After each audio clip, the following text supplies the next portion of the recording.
vis-a-vis Hindistan. A country like India, being there on the UN Security Council, we would be proud. Mohammad बिन सलमान के बाद Turkey ने भी G20 में पाकिस्तान को ditch कर दिया है। टर्की ने अपना एक वाज़ेह स्टैंस जाहिर किया और कहा है कि UNSC यानी कि यूनाइटेड नेशंस सिक्योरिटी काउंसिल की परमानेंट मेंबरशिप इंडिया को मिलनी चाहिए।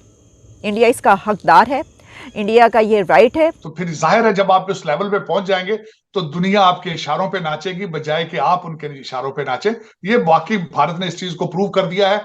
मेरे ख्याल में बहुत जरूरी है कि हमारे पाकिस्तानी लोग, मेरे भाई और बहन, सब इन चीजों को देखें, वॉच करें कि वेयर वी स्टैंड। देखिए, हम पाकिस्तानी होना ऐसे वक्त पे ये एक गुनाह है। इंडिया जिस जगह पर इस वक्त पहुंच चुका है तो उसको UNSC की मेंबरशिप से ज़्यादा देर तक रोका नहीं जा सकता। अपने लिए उन्होंने ये तो तैयब उर्दगान ने स्टेटमेंट दी कि मुझे बहुत फख्र होगा कि अगर इंडिया यूनाइटेड नेशन की सिक्योरिटी काउंसिल का परमानेंट मेंबर बनता है। ये सवाल आपके बताते हैं कि आपको तो कुछ पता ही नहीं है इनके बारे में क्या हो रहा है।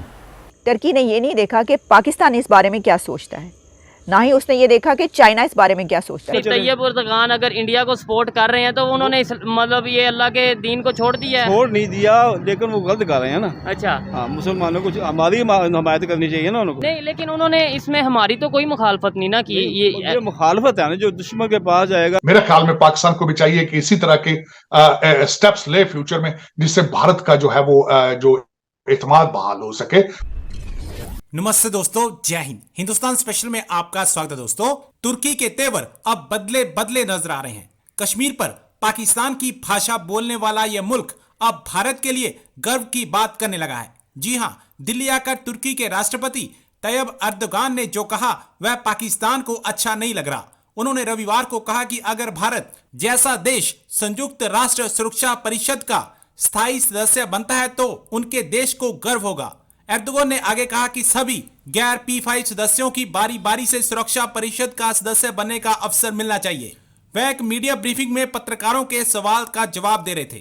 P5 या सुरक्षा परिषद के 5 स्थायी सदस्य चीन, फ्रांस, रूस, ब्रिटेन और अमेरिका के लिए तुर्की के राष्ट्रपति ने कहा दुनिया 5 से कहीं बड़ी है। उन्होंने आगे कहा कि हमें गर्व होगा अगर भारत जैसा देश संयुक्त राष्ट्र सुरक्षा परिषद का स्थायी सदस्य बन जाए।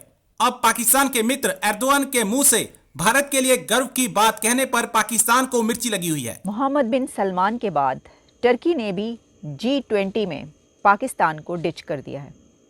आखिर क्या वजह हुई कि G20 में पहुंचते ही वो कंट्रीज़ जो हमेशा के पाकिस्तान के दोस्त ममालिक कहे जाते, फ्रेंडली कंट्रीज़ जिन्होंने हमेशा हर मुश्किल वक्त में पाकिस्तान का साथ दिया और जिसको हम कहते हैं कि ये हमारे सबसे करीबी दोस्त हैं, उन्होंने भी G20 में पाकिस्तान के स्टैंड्स के ख़िलाफ़ जाकर अपना स्टैंड्स का इजहार किया है।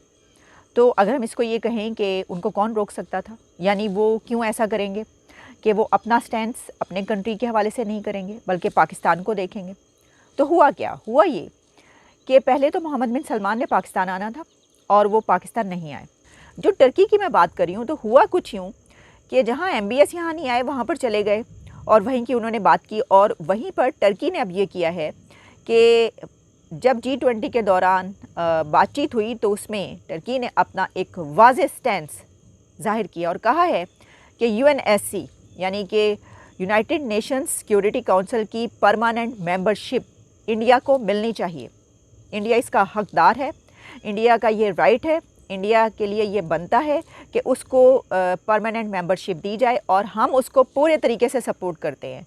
हम इंडिया के साथ हैं और हम ये कहेंगे UN से, हम ये कहेंगे दुनिया की ताकतों से कि इंडिया को परमानेंट मेंबर बनाया जाए। अब देखिए, ये एक बहुत बड़ी ख़बर है।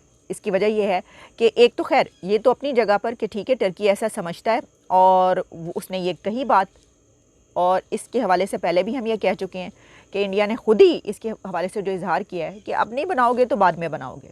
ये तो अपनी जगह पर ये बात बिल्कुल सच और बिल्कुल सही है, 16 आने दुरुस्त है कि इंडिया जिस जगह पर इस वक्त पहुंच चुका है तो उसको UNSC की मेंबरशिप से ज़्यादा देर तक रोका नहीं जा सकता, ठीक है।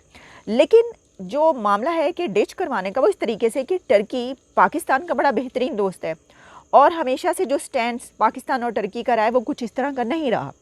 और इसमें टर्की ने ये नहीं देखा कि पाकिस्तान इस बारे में क्या सोचता है, ना ही उसने ये देखा कि चाइना इस बारे में क्या सोचता है। चलें, चाइना की तो हमें फ़िक्र नहीं, ठीक है, चाइना तो जो मर्ज़ी सोचे, लेकिन क्या पाकिस्तान इसको देख रहा है? और क्या वहाँ से टर्की से ये तैयब अर्दवान साहब से पूछा जाएगा कि सर घड़ी मुड़ी जो है हम आपकी तरफ आते हैं और आपसे इतनी दोस्तियाँ हैं, जो भी प्राइम मिनिस्टर होता है उसके आपसे ताल्लुकात बेहतरीन होते हैं, लेकिन ये क्या हुआ कि वहाँ पर आपने ये सोचा ही नहीं कि जो पाकिस्तान है उसका इस बारे में क्या स्टैंड है? क्योंकि पाकिस्तान और चाइना जो हैं वो एक साथ हैं इस बारे में। जो यूनाइटेड नेशंस की सिक्योरिटी काउंसिल की मेंबरशिप है उसमें जो हैं वो इकट्ठे एक ही स्टैंड है, लेकिन तो टर्की ने जो है वो डिच करा दिया सर। बस अब बात ये है कि इस वक्त इंडिया जिस जगह पर खड़ा है, टर्की तो उसकी बहुत ज़्यादा बड़ी ट्रेड है, आप जानते हैं, और ये कैसे नहीं वो करेगा। और ट्रेड को भी छोड़ दीजिए, जैसे मैंने आपको कहा कि वहाँ पर यानी दुनिया की 20 बिग इकोनॉमीज़, 20-25 बड़ी इकोनॉमीज़ को इंडिया ने एक जगह पर इकट्ठ कर दिया है जी। और आप ये देखें मोदी की ताकत, नरेंद्र मोदी साहब की आप ताकत का अंदाज़ा कीजिए। आप ये देखिए कि नरेंद्र मोदी साहब इस वक्त कहाँ पर पहुँच चुके हैं और कितने बड़े स्टेज पर खड़े हैं, कितने बड़े हो चुके हैं कि उन्होंने रशिया को कंडेम करने के हवाले से या उसके ख़िलाफ़ बात करने के हवाले से किसी को इसकी इजाज़त नहीं दी, कोई नहीं बोल सका। और साथ ही मोदी साहब के साथ कौन बैठा था? जो बाइडेन साहब। तो अमेरिका के president, United states of America के प्रेसिडेंट मिस्टर जो बाइडेन, जो कि G20 में पहुंचे और उसके अलावा भी उन्होंने जो है उनसे टॉक्स की हैं, अलग से भी उनकी मीटिंग्स हुई हैं और वो साथ बैठे हैं। और रशिया के हवाले से जो है इस तरह की कोई बात जो है वहाँ पे देखने को नहीं मिली। मेरे ख्याल में पाकिस्तान को भी चाहिए कि इसी तरह के स्टेप्स ले फ्यूचर में, जिससे भारत का जो है वो जो एतमाद बहाल हो सके। और इट इज नॉट, देखिए डिप्लोमेसी के अंदर you never shut down the door, possibilities are always there. Australia से दालें मंगा रहे हैं तो भारत से दालें क्यों नहीं आ सकती? अगर आपको किसी चीज की जरूरत, सब्जियां आप भारत से क्यों नहीं आ सकती? लाहौर से 100 किलोमीटर के फासले पे दुनिया की हर चीज पॉसिबल हो रही है। उन्हीं चीजों की कॉपी करनी चाहिए मेरे ख्याल। ऐसे ही है सर। मुझे लास्ट में ये बताइएगा, लाइटर नोट अगर क्वेश्चन किया जाए, पाकिस्तान इन सब चीजों को करीब से ऑब्जर्व कर रहा है। डेफिनेटली हमारे जो पॉलिटिशियन हैं, अगर मैं यहाँ पे बैठ के बात कर रहा हूँ, आप यूएस में बैठ के एज ए पाकिस्तानी इन चीजों को ऑब्जर्व कर रहे हैं, तो हमारे पॉलिटिशियन भी देख रहे होंगे, हमारे जो भी लीडरान हैं या जो भी लोग इस पाकिस्तान को चला रहे हैं चीजें देख रहे होंगे। उन्हें नहीं समझ आती कि अगर बांग्लादेश रिलेशन बेहतर कर रहा है तो हम कर लें, अगर अफगानिस्तान रिलेशन बेहतर कर रहा है तो हम भी कर लें भारत के साथ रिलेशन, अगर ईरान रिलेशन बेहतर कर रहा है तो हम भी अपने रिलेशन बेहतर कर लें, अगर यूएई, अगर सऊदीया रिलेशन बेहतर कर रहा है, अगर तुर्की रिलेशन बेहतर कर रहा है तो हम भी रिलेशन बेहतर कर लें। आखिर कौन सी ऐसी चीज है, कौन सी ऐसी मजबूरी है जिसकी वजह से हम रिलेशन बेहतर कर नहीं पाते? रिलेशन बेहतर करना तो दूर, जो बात करता है कि भाई हम भारत के साथ रिलेशन बेहतर करेंगे उसे गद्दार कह दिया जाता है। साहब सबसे बड़ी बात है दोनों तरफ से इत्मीनान का फुकदान है। मुल्की मफाद में फैसले करने होंगे